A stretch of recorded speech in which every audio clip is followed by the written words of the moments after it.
Hello， 大家好。大家好。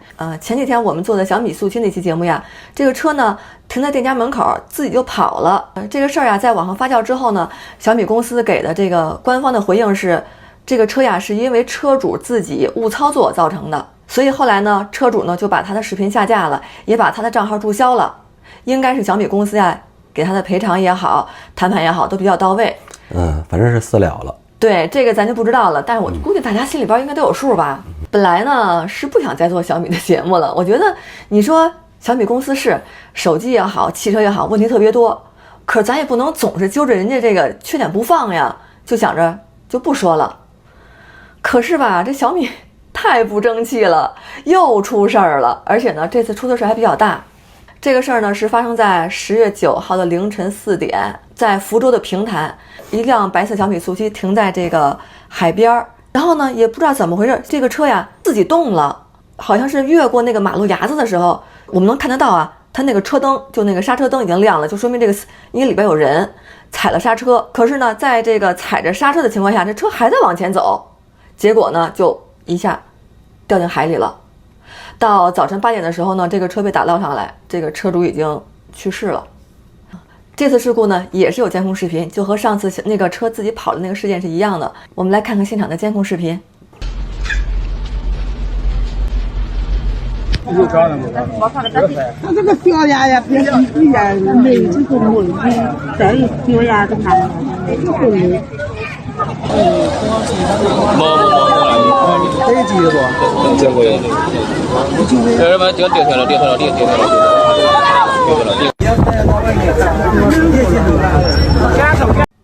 这次事故造成的后果，我觉得还是比较严重的，毕竟是一个年轻的生命就没有了。这个车主呢，也是30出头，很年轻。从这个视频上看呀，我是觉得这个车好像还是有点问题，刹车灯都已经亮了，都踩了刹车了，踩了刹车还往前开了一小段，然后才掉下去的。他踩了刹车，立刻踩，立刻停，他不就掉不下去了吗？这个事件呢，后来有人爆出来是车主应该是喝完酒的，喝完酒不知道为什么心情不好，到海边停着。监控显示是他2点多到的，然后4点多这个车发生的事故。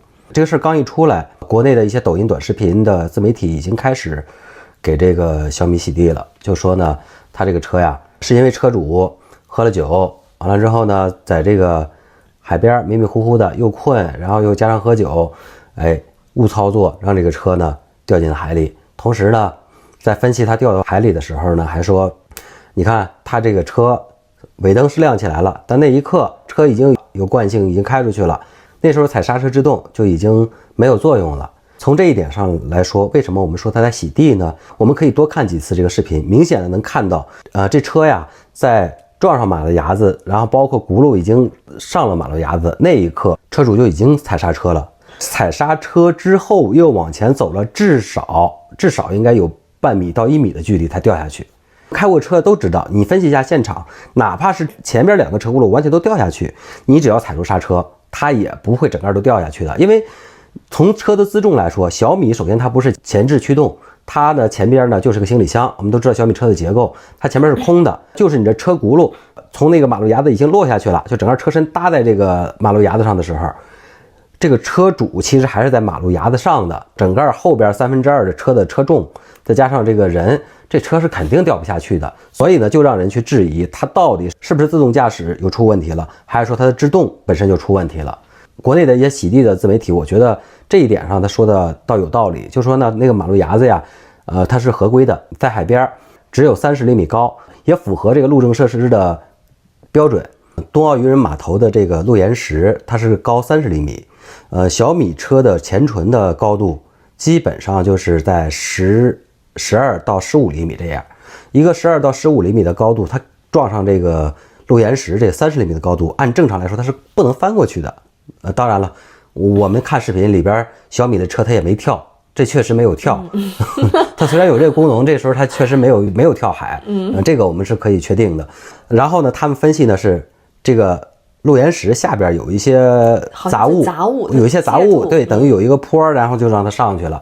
有这么一个分析，我觉得这个是有可能，要不然的话，除了它跳，按说正常来说它是翻不下去的。但是呢，他们分析说跟制动没有关系，跟自动驾驶没有关系，这一点呢，我觉得是存疑，因为就像我们说的，正常来说，它只要刹车能刹得住，然后呢，即使前轮都已经掉出这个路岩石了，它是完全能停得住的。它毕竟那个车身后半部的重量是比较重的，它那前3分之一应该没什么重量。对，它整个的前唇应该是最轻的一个部位。真正的重的地方和电池都在那个车的下边，这个车架上边。所以呢，再加上整个车的后边的这一大部分，整个的比例来说，应该是按重力来说，应该是这车不会掉下去的。它重心都在路岩石的这个里侧。对，这件事儿吧，你看咱们说了这么多，分析这么多，包括各种自媒体的博主，他们也在分析，也在讨论怎么回事。其实这些都是我们的猜测，具体到底怎么回事呢？还是要看到时候小米公司他们怎么来回应大众啊。但是他的回应也不要有什么期待。上次那个蓝色的小米速7，他自个儿跑了，那件事呢，那不就是不了了之吗？最终呢，就是你车主误操作，小米下边私下里给你解决就完事儿了。盖子一盖，还继续卖车，然后呢，你看就还得继续出问题呗。其实呢，我们对小米汽车啊也不是很了解，只不过呢，现在小米汽车它的接二连三总是出事儿，我们呢就上网查了一下，这一查呀，发现这小米汽车的问题还真的是挺多的。雷军在生产小米汽车这点上呀，它外形呢模仿的是保时捷，内部结构呢，它是买了3辆特斯拉，每一辆都拆开，每个零件都去模仿，都去学习，可是呢，他只模仿了外形和样子，他真的是没有模仿到人家的精髓，就是人家的安全性他没有模仿到。我们在产品定义的第一条就是颜值是王道，车好看是第一位的，车好看是第一位的，所以我们一上来在我们的产品规格书的第一条就是要做好看。那安全呢？ At Tesla, we actually always design with safety as the #1 goal. Not just be 5-star on average, be 5-star in every category. We care about you. We want you to be safe. We want your friends and family to be safe. This is paramount. 10 million people roughly that are seriously, permanently injured, and so it matters that we, if we can get that down by an order of magnitude, there's like 900,000 lives saved per year, maybe 9 million severe injuries prevented per year. And so that really, I think, morally has to be our primary goal. 你看雷军说的这句话，颜值即王道。我觉得作为一个车企来说啊，做汽车的企业怎么能把颜值这个车漂不漂亮放在第一位呢？无论是什么车，放在第一位的应该永远是安全。马斯克说的就很对，他做车永远把安全放在第一位，无论是你的家人、你的朋友，只要坐到我的车里面，都可以保障他们的安全。他学马斯克穿衣服，然后呢学人家特斯拉，学来学去呢，学的全都是外边的花里胡哨，真正的核心从来不去学。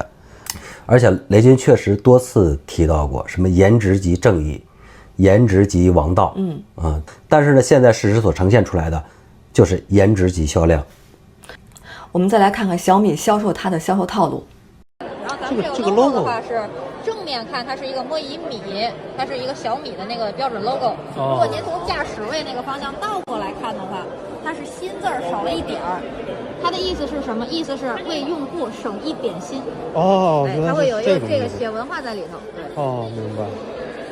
然后就是它是新字儿少一点。你像我这个角度，您从驾驶位这个方向来看的话，它是新字儿少了一点，对不对？新是2点。你看看反面看看。对吧？新是2点，它是为用户省一点心，有这个意思在里头。确实像个新字。我觉得呀，小米公司利用他们这个 logo 做的这个销售文案，还真的是抓住客户的心了。你看啊，这甭管是谁呀，这个销售一说，来，您看，您从这边看是个小米的米 logo， 您反过来看，您在司机这个驾驶位，您去看，那就是一个新字少了一点儿。真的还挺像的，还真的就是心字少了一点。对，为什么少一点呢？让您少操一点心。哇塞，太贴心了，我们就是不想操心，你让我们少操点心。可是呢，我看了这么多小米的这些事故呀、车的问题，我觉得这可不是让我们少操点心呀，他是在说我们缺心眼儿啊。缺点心，是吧？缺点心，这是真的。这心缺一点就是缺心眼儿嘛。对呀，所以你说他这个策略，你这个销售文案，你想的时候意思是很好的，但是你怎么不把你质量提升上去呢？真的应该是让我们消费者少操点心。下边呀，我们来看看这些小米车主的体验，看看那到底是真的是缺心眼儿，还是小米公司像他们的销售所说的，让我们消费者少操点心。我都气死了，兄弟们！刚买的小米速七它漏水了，你看，请看哈，这个水槽的水看到没？很深啊，然后再看一下啊，这里是很干的。我之前我一点没有发现这个什么漏水情况，那天我偶然的发现。打开这里的时候，哇哦，这个水都涨得这么高，这已经第3次了。第一次我觉得可能我也不知道什么情况啊，这样子很不理解。当时水啊已经满到这里来，很臭，因为我平常不打开，我说这里那种怪味，然后去了好多清理费。第2次我已经感觉可能进了水会这样子哈，我就没想到今天下雨，我就过来看一下，果真又是。这是不是设计的养鱼了？如果是设计的养鱼这样子，我也不说话了，是吧？我也很莫名其妙啊，它的漏水哈，这里你自己摸来看，是很干，就这里漏水，而且还漏这么多。可能雷总是拿来给你们养鱼的。如果是真养鱼，我就买两鱼得养一下。啊，如果有同款有这样子的话，大家都这样子，也没说什么了，买鱼去吧，是不是？我也很奇怪，这里很干，我觉得这个东西可是不是有点中邪的感觉？这里全都很干，唯独就这里面能进这么多水，多好呀，养鱼多好呀！当初我那么抱着一腔热血买小米，那么早把它买来，还是特意盲定，那么信任它，结果就这样子，我都有点。我觉得还是我油车好。我觉得都有点。哎，走了，买鱼去吧。都有点太让我失望了，跟人家说。走了，买鱼。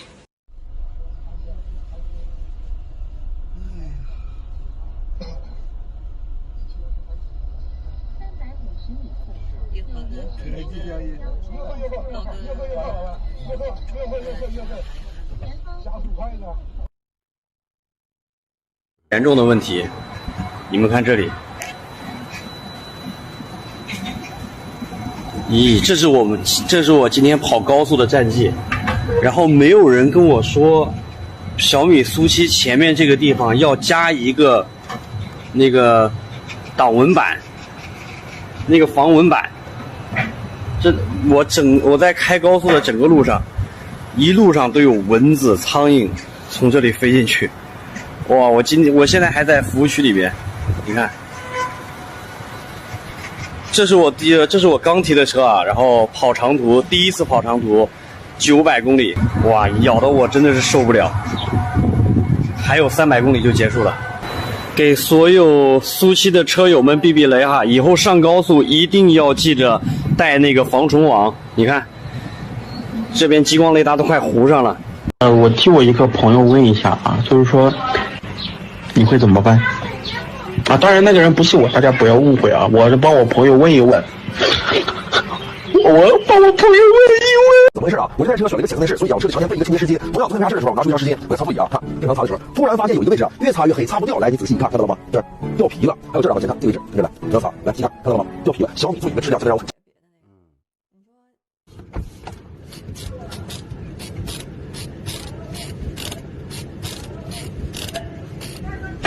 这个车这2天越看越奇怪啊！仔细研究了一下，发现它这个侧面啊，特别是这一侧，它车头高度太仰了。然后特别是这边这个位置，轮拱这个位置啊，然后它轮胎到这边能放下4指，还能活动，这是最高点啊！看这边，然后再看这边的话，它也是4个指头啊，插进去以后，就是严丝合缝。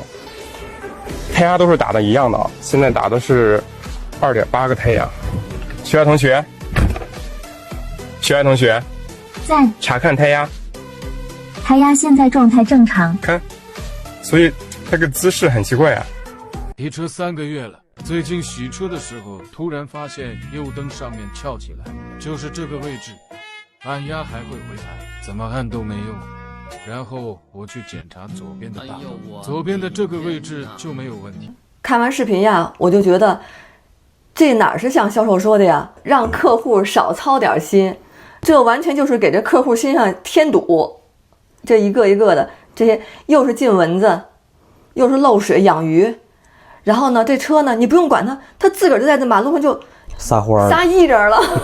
你说这路上有个车呢，左右有车或者下班高峰的时候，他就这么打个圈转个弯的，他得蹭多少辆车呀？老人孩子得靠边，碰着花花草草也不好。你看那辆白色那个车，两边车轮上面那个缝隙，一个呢是有10几厘米，一个呢是那手都插不进去。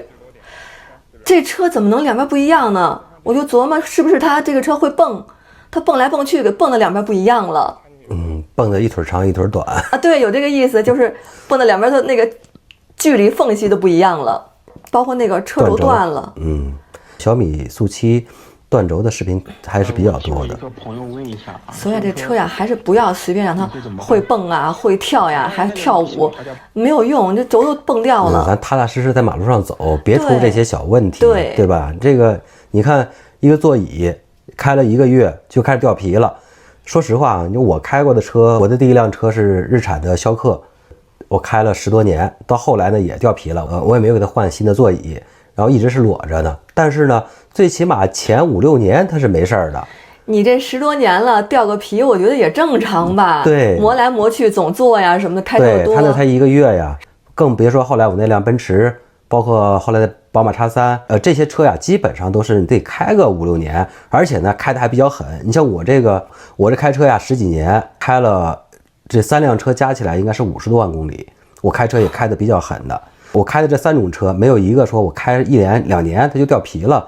是啊，你说这车刚开1个月就掉皮了，这哪是一个大车企出来的车呀？这就是村里小作坊自己叮叮补补，像那个三轮车，还有那老头乐是吧？三蹦子那种。对，那个进蚊子那事儿就更可笑了。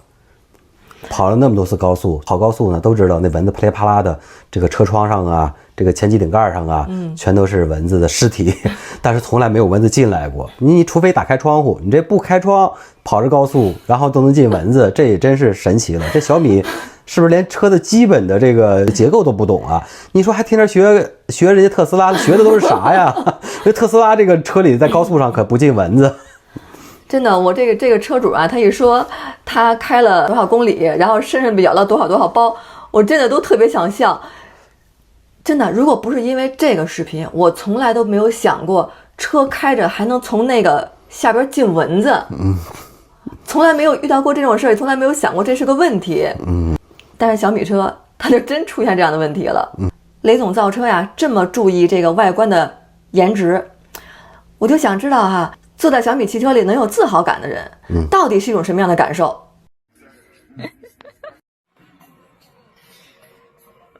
出来看，你看这荧幕都是在看的，这荧幕横扫的都是。是。啊？对。对，顶配那款。小米雾这北京真是厉害。是啊。就这群人。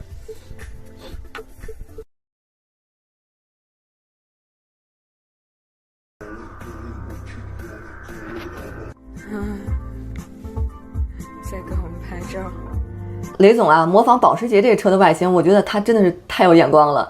你看这个车一开出去，路边那些人都对着他这个车拍照，肯定这车漂亮，外形漂亮，颜色还特别炫。你看这个车主坐在车里边那种感受，我觉得他那感受应该是和坐在100万保时捷里边的感受应该是一样的。就那种优越感，虚荣心高度膨胀那种感觉，我觉得都有了。这车买的就是一个字儿，值。那人保时捷设计真是好，他学的就是一个几分像，都这么招人眼光是吧？是呀，就这么吸眼球。你看啊，咱们看的这些事故的车主，包括你看这个年轻的这一对情侣坐在里边享受别人的这种注目，然后拍照啊，这些车主基本上都是年轻人。对啊，这就是雷军他的定位。基本上呢，从20多岁到30多岁这个区间，他就用外形，然后这些人呢都不懂车，他们吸引他们的都是外形，然后呢，性能呢只要像雷军那样，忽悠你就得了，只要是给你来一个什么小字艺术，然后告诉你这多牛逼，这多好，哎，这些人就信就听，因为他不懂啊，完全不懂车，就一个漂亮的外形，哎，整个一个内饰让他们有了满满的这种虚荣心、自豪感，再加上哎，这我们国产品牌多牛逼啊，完全是一种概念，就是纯忽悠。雷军啊，我觉得他造车的理念和他造车的这个销售对象也都是定位在年轻人。首先，外形时尚，颜色亮丽，完全都符合年轻人的审美。而且呢，它这个车呢还会跳、会蹦、会转圈。虽然呢，我觉得这些东西吧都没有用，就是多个哗众取宠的一个工具而已。但是呢，年轻人喜欢呀，是吧？年轻人就喜欢这些好玩的东西，好玩的别的车没有的这些功能，这一开出去那才够酷，才够炫。所以呢，它定位很精准，而且啊，年轻人买车的时候不会像我们中年人那么的谨慎，去想那么多，讲究实用性，车能开，哎，还漂亮，功能还多，就够了。哎呀，尤其是不会花20万买一个120万的车的虚荣感，因为这样太丢人了。前几年江淮汽车就国产的一个小品牌，可能大家都不知道，说出来一个生产货车的，基本上生产货车这个小货车的，它连大卡车重货还生产不了的这样的一个国产品牌，它呢模仿的那个路虎的极光，还有造型，连 logo 你知道吗 ？logo 都基本上那位置和那英文字儿，它都模仿的特别像。哎，有些人呢就是他不懂车，在后边一跟，哎呦，离他远点啊，离他远点。这个是路虎啊，咱胖赔不起。你说的是我吗？我真的在后边看到过一辆这车，哇塞，我路虎哎，这。因为就在我们家附近嘛，哎，我说谁家新买的路虎，特新。后来细看，哦，不是，那字母啊，乍一看特像，你细看它不是。对，那款车的模仿就是完全就是模仿的路虎极光，奇瑞的模仿的那个英菲尼迪，它的造型连 logo 都是跟那英菲尼迪就是一个尖儿，它那个 logo 呢就是一个尖上加了一个弯，像一个 R 一样。前2年有一些这个英菲尼迪的车主也是被模仿的太像了，然后就觉得丢面儿，然后那车上脏了之后呢，就直接在那个玻璃上写上了我不是奇瑞哦，来给自己自证一下清白。所以呢，你说稍微懂点车的人花20多万买一辆100多万车的感受，都觉得丢不起那人。是，所以我说这个雷军啊，这方面挺聪明的。为什么说他是营销之王呀？他真的精准地把握了他的客户群的需求。哎呀，其实说实话，就是中国呀，傻子太多，骗子不够。真的啊，你说我就在想啊，这小米汽车这么多问题，它怎么还能卖出这么多辆去，还那么多人买？这不就跟这个地主家傻儿子还能娶那么多媳妇儿一样吗？对呀，他凭啥呀？凭他是地主家儿子吗？有钱呗。对呀，你看来相亲一看，哎呀，这大宅子，你看人家家这个门楣，你看人家家这个房产，你看人家这个良田，那这个儿子傻不傻的，这个是个人就行呗，对吧？真的你嫁进门了，发现他傻了，那你怎么办？退，人不给你退了，你也退不了了，对吧？你这买了就认呗，就是只能是这样。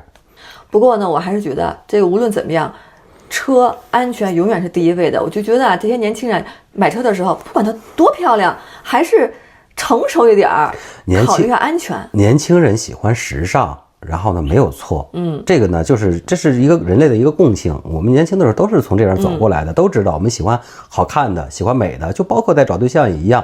但真的你要说到找对象，你这个男孩喜欢一漂亮女孩，那假如这个女孩，咱说的不好听一点，那她就是做小姐的，那你要知道了，你会娶她吗？不能因为只漂亮，你还得看这个女孩，她漂亮是当然很重要，你喜欢，但是呢，你还得要看到一定要看到她这个人的性格呀，对吧？本质和内在。对呀，她的内涵呀，你得接触，得了解，得真的是去了解，就像你买汽车一样，看到漂亮了、惊艳了、吸引你了，那你得了解她一下吧。了解完了之后再决定买不买。当然了，你说这女孩就漂亮，她就是再坏。完了之后，天生我戴绿帽子，我也认，那行，可以买，可以取，对吧？这小米的产品，这汽车你可以买呀，买了之后，车可不能这么想呀。哎呀，都一样嘛，自个儿认不就得了吗？你比如掉进河里了，开走了，那是要命的事儿啊。那没办法呀，你得认呐。你为了美，那不很正常的吗？对吧？都是自己的选择，得自己为自己的选择买单。本来吧，哎呀，你看咱这吐槽小米这汽车又说这么长时间，本来咱还想说说手机，这也没法说手机了。这样吧，咱们把手机放到下一期，再来和大家聊聊小米手机的这个问题。哎呀，其实本来真不想说小米的事儿了，他太不争气了，总是这么多问题。是该到拉票时间了吗？今天呢，我们就先聊到这儿，希望大家能够积极的点赞、订阅、评论、说全了吗？这次？全了。好了，今天就聊到这儿，我们下次再聊。